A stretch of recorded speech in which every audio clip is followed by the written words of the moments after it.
नमस्कार, स्वागत है आपका साधना प्लस न्यूज में। आपके साथ मैं हूं सोनाली ठाकुर। बुलेटिन की शुरुआत करेंगे, उसके पहले नजर हेडलाइंस पर। कांग्रेस अधिवेशन में कार्यकर्ताओं से मिले फीडबैक पर प्रस्ताव पारित। 2 सत्रों में आयोजित होगा अधिवेशन। 2 महीने बाद फिर आयोजित होगा अधिवेशन। विशाल वैद ने बनाया वर्ल्ड रिकॉर्ड। टॉमर्स एंड द बेट्रियन प्लांट का नाम से उपन्यास। 21 साल की उम्र में एलियन पर लिखा उपन्यास।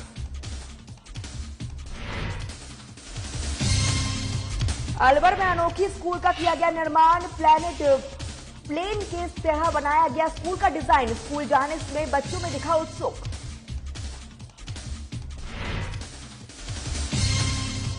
भरतपुर में निःशुल्क डेंटल चेकअप और महिला रोग परामर्श शिविर का आयोजन। धानिया के जन्म दिवस पर शिविर का हुआ आयोजन। बच्चों में निःशुल्क जूते और चप्पल किए गए वितरित। और कोटा में हुआ दर्दनाक हादसा। बारात ले जा रही कार नदी में गिरी। दूल्हा समेत 9 लोगों की मौत।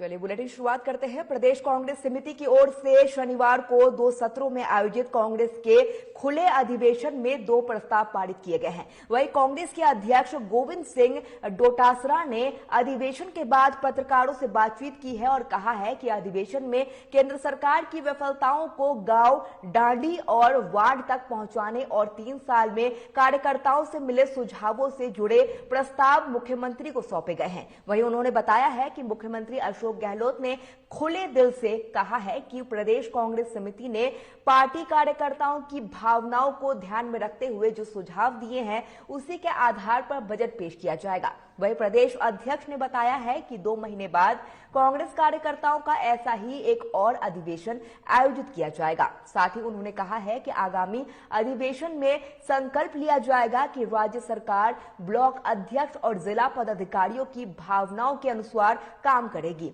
सरकार और संगठन के बीच बेहतर समन्वय के जरिए 2023 में राजस्थान में दोबारा कांग्रेस की सरकार बनना सुनिश्चित किया जाएगा और हर मोर्चे पर नाकाम रही मोदी सरकार को सत्ता से बेदखल करने का प्रयास तेज किया जाएगा। आपको बता दें कि कांग्रेस के खुले अधिवेशन में अखिल भारतीय कांग्रेस समिति के राष्ट्रीय महासचिव और प्रदेश प्रभारी ने वीडियो कॉन्फ्रेंसिंग के माध्यम से हिस्सा लिया है। चाहे छोटे व्यापारी हों, चाहे बेरोजगार युवा हों, सब में आक्रोश है। इस बात को भी कहा। तो हमने जो 3 प्रस्ताव, एक प्रस्ताव फ्लैगशिप योजनाओं के बारे में, अच्छी फ्लैगशिप योजनाओं के बारे में संकल्प लिया प्रस्ताव के द्वारा कि हम गांव ढाणी तक उनका लाभ कैसे मिले ये सुनिश्चित करेंगे सभी कार्यकर्ता मिलकर के। और दूसरा, हमने केंद्र सरकार की जो विफलताएं हैं जिसके कारण से आम जनजीवन परेशान है, महंगाई बढ़ रही है, किसान परेशान है, बेरोजगार परेशान है, उनको भी हम गांव गांव ढाणी ढाणी तक केंद्र की सरकार की विफलताओं के बारे में बताने का प्रस्ताव भी पारित किया है।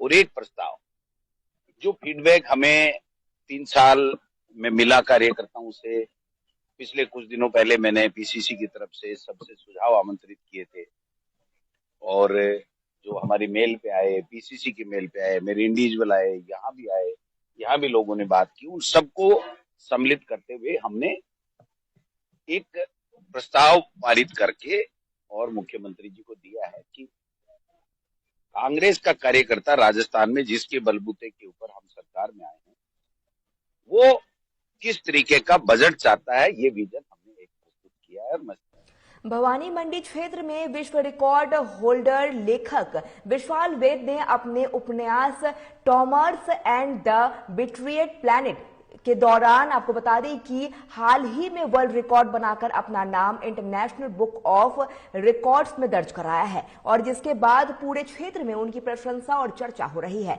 विशाल ने दुनिया का पहला 100% एलियन उपन्यास लिखा है जिसमें एक भी इंसान, धरती का कोई भी प्राणी या उपस्थित नहीं है। साथ ही विशाल ऐसा विचित्र उपन्यास लिखने वाला दुनिया का सबसे कम उम्र के लेखक है। जब विशाल ने यह उपन्यास लॉन्च किया था तब उनकी केवल उम्र 21 साल 2 महीने और 21 दिन थी। विशाल ने दुनिया के दूसरे लेखकों की मदद के लिए इंस्टाग्राम पर एक सलाहकार कंपनी भी स्टार्ट की है, साथ ही जिसका नाम रोलिंग ऑथर्स कंपनी, जिसके अभी तक 6 देश यानी कि Bharat, America, Poland, Netherland, Maldives और पाकिस्तान में 400 से ज्यादा लेखकों को उसकी किताबें लिखने और पब्लिश करने और उनके वैश्विक स्तर पर बेस्ट सेलर बनाने में मदद की है।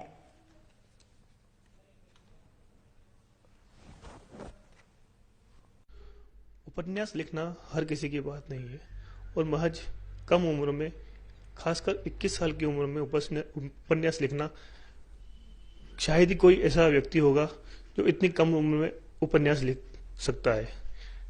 भवानी मंडी क्षेत्र के एक ऐसे होनहार बालक ने जो अपनी कम उम्र में एक ऐसा उपन्यास लिखा है जो शायद आज तक किसी बहुत कम लेखक ने इस उपन्यास को लिखा है।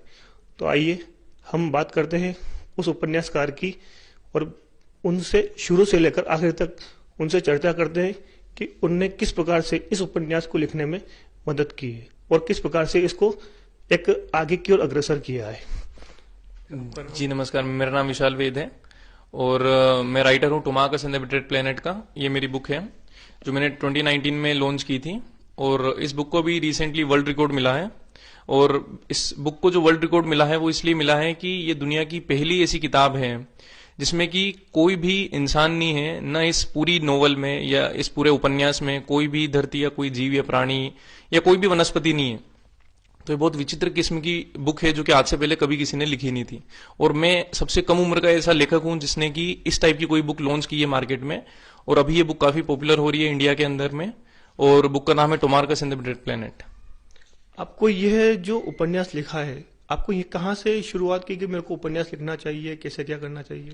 तो देखिए, मैं बचपन से ही हॉलीवुड मूवीज का शौक रखता था, तो मैं बहुत सारी हॉलीवुड मूवीज देखता था, जिनमें से कि अवतार एक मूवी है जेम्स कैमरून की। तो उसने मुझे बहुत इंस्पायर किया था कि मैं कुछ ऐसी एक नई दुनिया क्रिएट करूं, क्योंकि अवतार भी थोड़ा इसी टाइप का है लेकिन उसमें इंसान भी होते हैं। तो मैंने कहा कि उससे भी एक कदम और आगे बढ़ा जाए और कुछ ऐसा कि ऐसी दुनिया की कल्पना की जाए जिसमें कोई इंसान ही नहीं है, न कोई धरती का कुछ भी चीज है। तो फिर इसका आइडिया आया मेरे दिमाग में जब मैं अमेरिका में पढ़ाई कर रहा था बिजनेस की।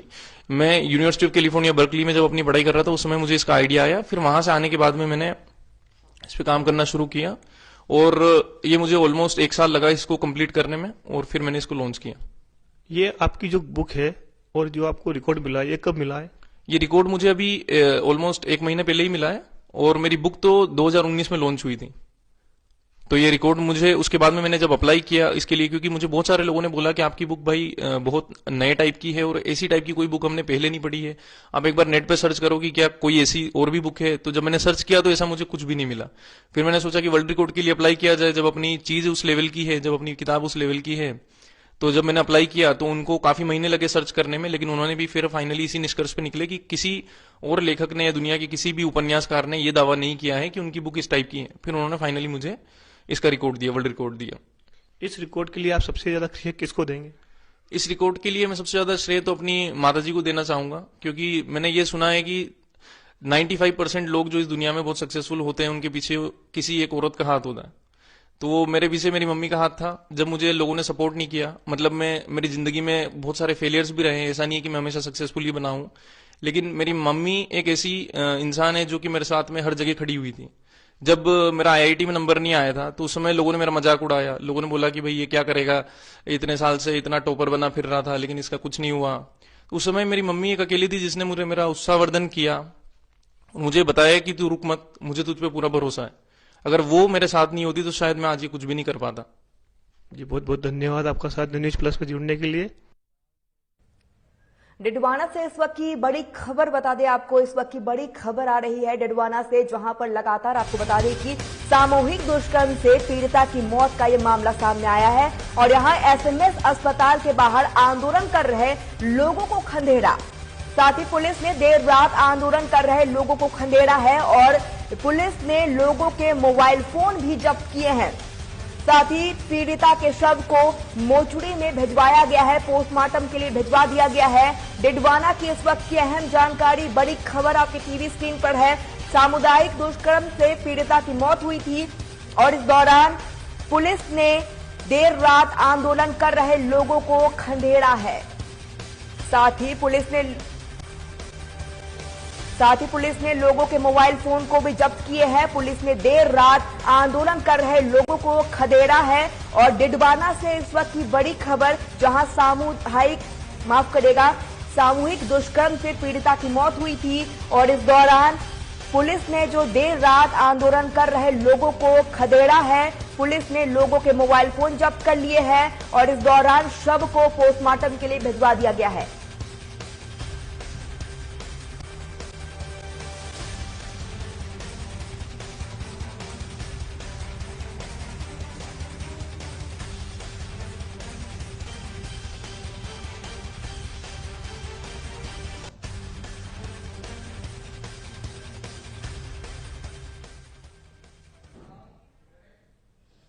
चलिए बढ़ते हैं आगे। राजस्थान के अलवर में सरकारी स्कूलों में नामांकन बढ़े और पढ़ाई के प्रति बच्चों का रुझान बढ़े, इसके लिए कई नवाचार किए जा रहे हैं। जिले में कई स्कूलों के लिए जीर्णोद्वार में स्कूल को कभी ट्रेन के डिब्बों में रूप में बनाया गया है तो कहीं क्रूज के शेप में बनाया गया है। ये एक ऐसा ही स्कूल है जहां पर प्लेन की तरह डिजाइन किया गया है।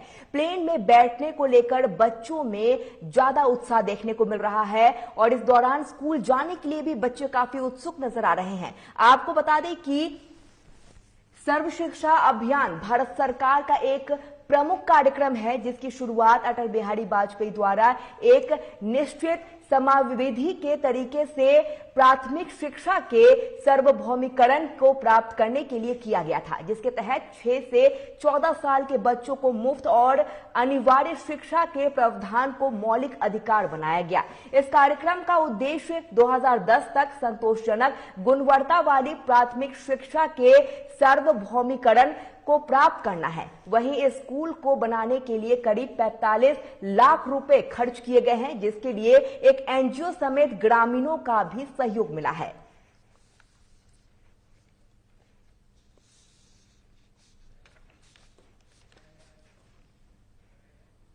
भरतपुर के स्वास्थ्य मंदिर में आपको बता दें कि अस्तित्व की उड़ान संगठन और टीम अभिषेक जैन के संयुक्त तत्वावधान में उनकी बेटी धान्या जैन के जन्म दिवस के उपलक्ष्य में निःशुल्क डेंटल चेकअप और महिला रोग परामर्श शिविर का आयोजन किया गया। शिविर का उद्घाटन अहमदाबाद से आए मुख्य अतिथि निश्चित जैन द्वारा किया गया है। साथ ही शिविर में डॉक्टर सौरभ शर्मा ने 80 बच्चों और विभिन्न जगहों से आए मरीजों की निःशुल्क इलाज करके दवाइयों का वितरण किया। इसके बाद बच्चों के लिए भोजन प्रसादी का कार्यक्रम भी रखा गया है। साथ ही अस्तित्व की उड़ान संगठन द्वारा बाल अपराधों से संबंधी कार्यशाला भी आयोजन किया गया। कार्यक्रम में बच्चों को निःशुल्क जूते चप्पल भी वितरित किए गए हैं। साथ ही निःशुल्क सेवा देने के लिए डॉक्टर सौरभ शर्मा, डॉक्टर वैभव शर्मा, डॉक्टर परण शर्मा को सम्मानित किया गया है। मैं अनिता मीना कटकर, मैं अस्तित्व की उड़ान संगठन की प्रदेश संस्थापिका। आज यहाँ भरतपुर जिले में हमारी जो प्रदेश प्रवक्ता है नेहा जैन जी, इनके द्वारा इनके जो इनके हस्बैंड है अभिषेक जैन और साथ में जो बेटी धान्या है उनके जन्मदिन के उपलक्ष्य पर एक कार्यशाला आयोजित की गई और साथ ही मतलब हेल्थ चेकअप का कैंप भी यहाँ पर रखा गया। छोटे छोटे जो बच्चे होते हैं जो कि मतलब बिल्कुल अनाथ बच्चे हैं जिनको कोई संभालने वाला नहीं है, ऐसे बच्चों के लिए इन्होंने बाल अपराध को विषय के ऊपर कार्यशाला की, जो कि आज के समय में बहुत ही अधिक उपयोगी है। इनके द्वारा पूर्व में भी जून के माह में यहाँ पर नगर पालिका की जो स्वास्थ्य कर्मियों 1200 स्वास्थ्य कर्मियों को साबुन वितरण का कार्यक्रम रखा गया। इससे पूर्व 3 मार्च को भी इनके द्वारा सोशल मीडिया के सुरक्षित उपयोग को लेकर एक कार्यशाला आयोजित की गई और इनके वास्तव में प्रयास बहुत ही सराहनीय है। हमें गर्व है कि हमारे संगठन में इस प्रकार के कार्यकर्ता हैं और संगठन प्रदेश लेवल पर इसी प्रकार से अपने कार्यकर्ताओं के माध्यम चौथ का बरवाड़ा कस्बे में स्वच्छ बरवाड़ा मिशन के ओर से चलाए जा रहे हर रविवार गंदगी पर प्रहार कार्यक्रम के तहत रविवार को चौथ माता सरोवर घाटी में स्वच्छता श्रमदान किया गया। इस अवसर पर टीम के लोगों ने पूरे तालाब के किनारे घाट और आसपास के साफ सफाई की और आपको बता दें कि जलीय खरपतवार और पॉलीथीन के कचरे को नष्ट किया। साथ ही युवाओं को श्रमदान के बाद पूरे परिसर साफ सुथरा नजर आया। टीम के सदस्यों ने आगामी 4 रविवार भी यही श्रमदान करने का निर्णय लिया है। इस दौरान मिशन सहयोग विमल सैनी, कपिल देव, महावर, अनेंद्र सिंह, अमावड़े साथ ही इस दौरान तमाम लोगों ने श्रमदान किया है।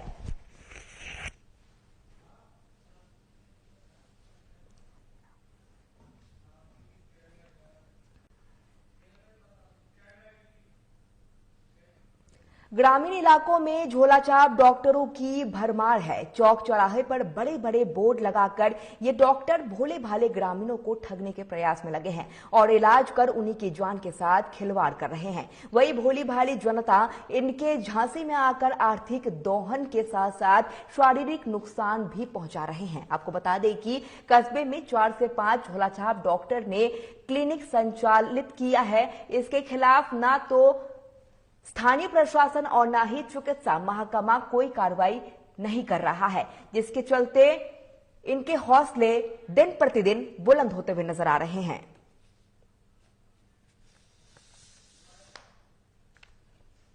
समदड़ी गांव में और आसपास के क्षेत्र में जो भी मकीन बैठे हैं उनके विरुद्ध जल्दी ही सख्त से सख्त कार्रवाई की जाएगी और इन सबको पाबंद करके पुलिस केस दर्ज किया जाएगा। सर, इनका कहना है कि चिकित्सा विभाग को हम मंथली पैसे पहुंचाते हैं और इसलिए हमारे द्वारा कार्रवाई नहीं की जाती है। क्या सर ये सच है या नहीं, मंथली पहुंचाने वाली बातें तो सब मनगढ़ंत बातें हैं, कोई मतलब ही नहीं है। जो भी ये निमकीन है उन सबके खिलाफ सख्त से सख्त कार्रवाई की जाएगी। सर, कई ग्रामीण अंचलों से जो आने वाले जो गरीब तबके के लोग हैं, अनपढ़ लोग हैं, उनका इलाज करके उनकी जान जोखिम में डाली जा रही है। तो सर, प्रशासन और स्थानीय विभाग को कार्रवाई करनी चाहिए। पूर्व में भी हमने सभी तरह की कार्रवाई की है। जब हमें सूचना मिली है कि निमकीन अपने क्लिनिक संचालित कर रहे हैं और आगे भी हम इस तरह की कार्रवाई इनके खिलाफ करते रहेंगे। सर, कब तक कार्रवाई हो सकती है? अति शीघ्र मैं अपने अधिकारियों को सूचित करूंगा और आवश्यक जाब्ता लेके और डीआई की उपस्थिति में पूरा सख्त कार्रवाई की जाएगी। उसके बाद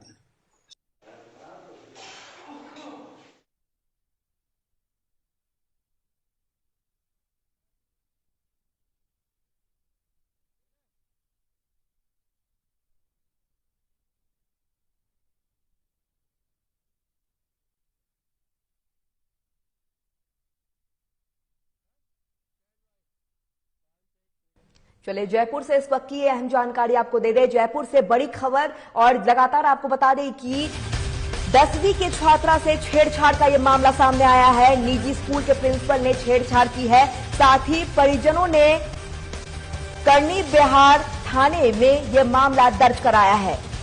आरोपी प्रिंसिपल श्रवण को गिरफ्तार किया गया है और छात्रा ने प्रिंसिपल पर ब्लैकमेल करने का भी आरोप लगाया है। इस वक्त की बड़ी खबर जयपुर से, जहां 10वीं की छात्रा के साथ छेड़छाड़ का यह मामला सामने आया है। निजी स्कूल के प्रिंसिपल ने छेड़छाड़ किया है। ब्लैकमेल करने का भी लगातार आरोप लगाया जा रहा है प्रिंसिपल के ऊपर। साथ ही इस दौरान परिजनों ने मामला दर्ज करवा लिया है और इस दौरान आरोपी प्रिंसिपल श्रवण को गिरफ्तार कर लिया गया है। छात्रा ने प्रिंसिपल पर ब्लैकमेल करने का भी लगातार आरोप लगाया है। जयपुर से इस वक्त की बड़ी खबर आपके टीवी स्क्रीन पर, जहां पर 10वीं की छात्रा के साथ छेड़छाड़ का यह मामला सामने आया है। निजी स्कूल के प्रिंसिपल पर यह छेड़छाड़ का आरोप लगाया है। ब्लैकमेल करने का भी लगातार आरोप लगाया जा रहा है। परिजनों ने करनी बिहार थाने में मुकदमा दर्ज कराया है। साथ ही छात्रा ने प्रिंसिपल पर ब्लैकमेल करने का आरोप लगाया है। आरोपी प्रिंसिपल को भी गिरफ्तार कर लिया गया है और इस दौरान पुलिस मामले की जांच पड़ताल में जुटी हुई है। जयपुर से इस वक्त की बड़ी खबर, 10वीं की छात्रा के साथ छेड़छाड़ का यह मामला सामने आया है। निजी स्कूल के प्रिंसिपल ने यह छेड़छाड़ किया है और इस दौरान प्रिंसिपल को गिरफ्तार कर लिया है और पुलिस अब इस दौरान पूरे मामले की जांच पड़ताल में जुटी हुई है।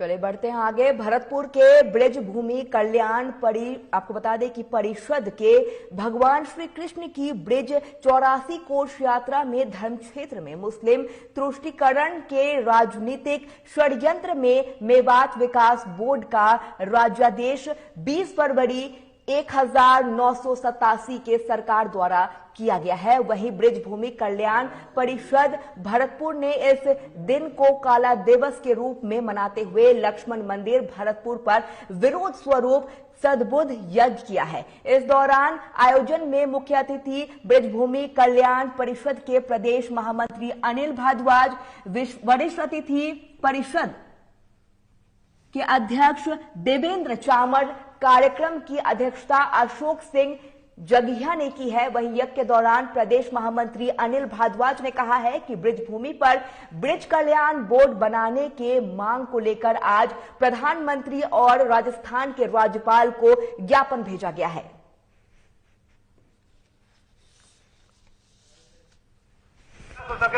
तुष्टीकरण की नीति दूर रहे और हमारा ब्रिज क्षेत्र में काफी संभावनाएं हो सके, इसलिए हम राजस्थान गवर्नमेंट से पुरजोर निवेदन करते हैं कि इस प्रकार की हमारी मांग को मांगे और सभी धर्मों का विकास करें, तुष्टीकरण की नीति नहीं करें। बूंदी जिले के आपको बता दें कि हिडौली में 1,17,000 की ऑनलाइन ठगी का मामला सामने आया है। ठगी का शिकार क्षेत्र के बटवाड़ी निवासी श्रवण मीना ने बताया है कि उनको अन्य नंबर से फोन आया, उससे परिचित की तरह आवाज लगी। उसके बाद उन्हीं नंबर पर फोन पे पर रकम डलवाई गई। वे उन्हें गुमराह करते हुए रकम ट्रांसफर करवाई गई। बाद में जब समझ में आया तो 1,17,000 की रकम ट्रांसफर हो चुकी थी। बाद में उससे वापस उसको फोन किया तो फोन बंद पाया गया। इसके बाद से उसे सोशल मीडिया पर पुलिस हेल्पलाइन पर मदद मांगी। इसके बाद उन्होंने हिडौली पुलिस थाने में रिपोर्ट देकर कार्रवाई की मांग की है। और सर मेरे साथ कल शाम को 7:30 बजे एक नंबर से फ़ोन आया। परिचित हूँ और मतलब मेरे फ़ोन पे से उसने वो ट्रांजेक्शन करवा लिया 1,17,000 और कुछ रुपये। इसके लिए आपने सोशल मीडिया पर भी अपनी गुहार लगाई? हाँ लगाई सर, और थाने में रिपोर्ट दर्ज कराई इसकी। और सर मेरे साथ कल शाम को 7:30 बजे एक नंबर से फ़ोन आया। परिचित हूँ और मतलब मेरे फ़ोन पे से उसने वो ट्रांजेक्शन करवा लिया 1,17,000 और कुछ रुपये। इसके लिए आपने सोशल मीडिया पर भी अपनी गुहार लगाई? हाँ लगाई सर, और थाने में रिपोर्ट दर्ज कराई इसकी। खेत से काम कर घर लौट रही महिला पर गांव के 2 लोगों ने हमला किया और महिला को गला दबाकर मारने का प्रयास किया गया। वहीं घायल महिला को परिजनों ने जिला अस्पताल में भर्ती कराया। वहीं आरोपी पक्ष के लोग गांव से फरार हो गए हैं। आपको बता दें कि अंजलि लोधा खेत में काम करने के लिए गई थी और वापस लौटते समय गांव के 2 युवकों ने महिला पर जानलेवा हमला कर दिया है और आरोपी फरार हो गया है। वहीं घायल अवस्था में महिला को परिजनों ने सरकारी अस्पताल में भर्ती कराया। वहीं महिला को प्राथमिक उपचार के लिए जिला अस्पताल रेफर कर दिया गया है। बता दें कि महिला के परिजनों ने नामजद आरोपियों के खिलाफ पुलिस को रिपोर्ट दे दी है। वहीं जिस पर थाना प्रभारी परमजीत सिंह पटेल ने बताया है कि आरोपियों के खिलाफ सख्त कार्रवाई की जाएगी।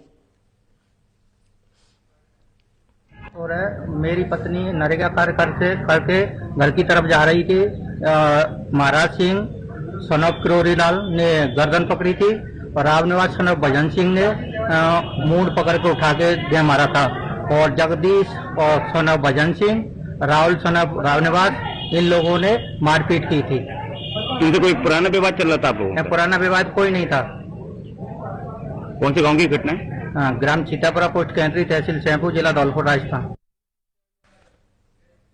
खबर कोटा से है, जहां पर नयापुरा थाना क्षेत्र स्थित चंबल की छोटी पुलिया पर देर रात एक कार नदी में गिर गई, जिसमें दूल्हे सहित 9 लोगों की मौत हो गई है। बताया जा रहा है कि बारात कोटा होती हुई उज्जैन जा रही थी, जिसमें सवार दूल्हे सहित 9 लोगों की मौत की पुष्टि की जा चुकी है और यह हादसा सुबह 5:30 बजे का हुआ है। वहीं हादसे में सूचना मिलते ही जिला प्रशासन मौके पर पहुंच गई और रेस्क्यू टीम की सहायता से कार को बाहर निकाला गया। मौके पर भारी पुलिस और लोगों की भीड़ जमा हो गई। वहीं इस हादसे में लोकसभा अध्यक्ष ओम बिरला ने गहरा दुख व्यक्त किया है। स्पीकर बिरला ने कहा है कि कई लोगों का असामयिक निधन हृदय विदारक है।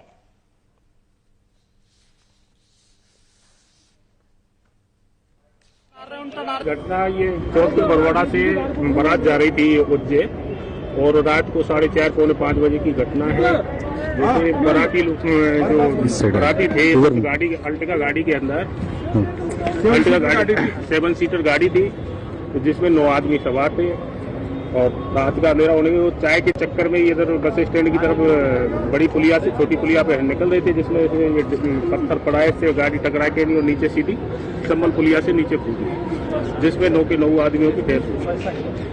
अल्टिका से दूल्हा सहित 9 के 9 आदमियों की डेथ हो गई। कोई भी नहीं बचा सर इसमें? कोई भी नहीं बचा, एक भी नहीं बचा। और ये पता कैसे चला? मतलब सवेरे जैसे सवेरे तो पता तो देखो यहाँ पर पुलिस की गश्त भी रहती है, लोग आते जाते भी रहते हैं। 4:30 बजे आपको पता है कोटा की पब्लिक घूमने लग जाती है जी। तो मालूम तो चल ही जाता है। और वैसे भी रोड ये तो आगमन का रोड है, पूरा ही जयपुर हाईवे है, तो कोई न कोई वाहन चलता रहता है तो मालूम तो चली जाता है। वैसे इस पे भी एयर गाड़ियाँ चलती हैं छोटी मोटी। रात के टाइम पर मेरा ख्याल है कोई 3 या 4 बजे करीब रात होगी, जब जाकर के वो अचानक जो है वो उस पर गिर गई। वो किसी को भी पता नहीं लग पाया। तो वहाँ से एक राहगीर जो गुजर रहा था, उसने देखा कि कार जो है, कार का कुछ उल्टी कार का कुछ न कुछ हिस्सा उसको नजर आया, तो उसको शक हुआ। उस पर पुलिस को उसने रिपोर्ट करी, तो पुलिस पहुंच करके पता लगा कि साहब इसमें तो 8 आदमी मर गए। तो 8 आदमियों की लाशें तो सब निकाल दी गई। बड़ा दुखदायी घटना है। रेस्क्यू ऑपरेशन चल रहा है अभी भी, वहाँ रेस्क्यू ऑपरेशन अभी भी चल रहा है। 9 हो गई चल रहा है सारा, सब लोग पहुंच गए हैं वहाँ पर, सब कुछ कर रहे हैं।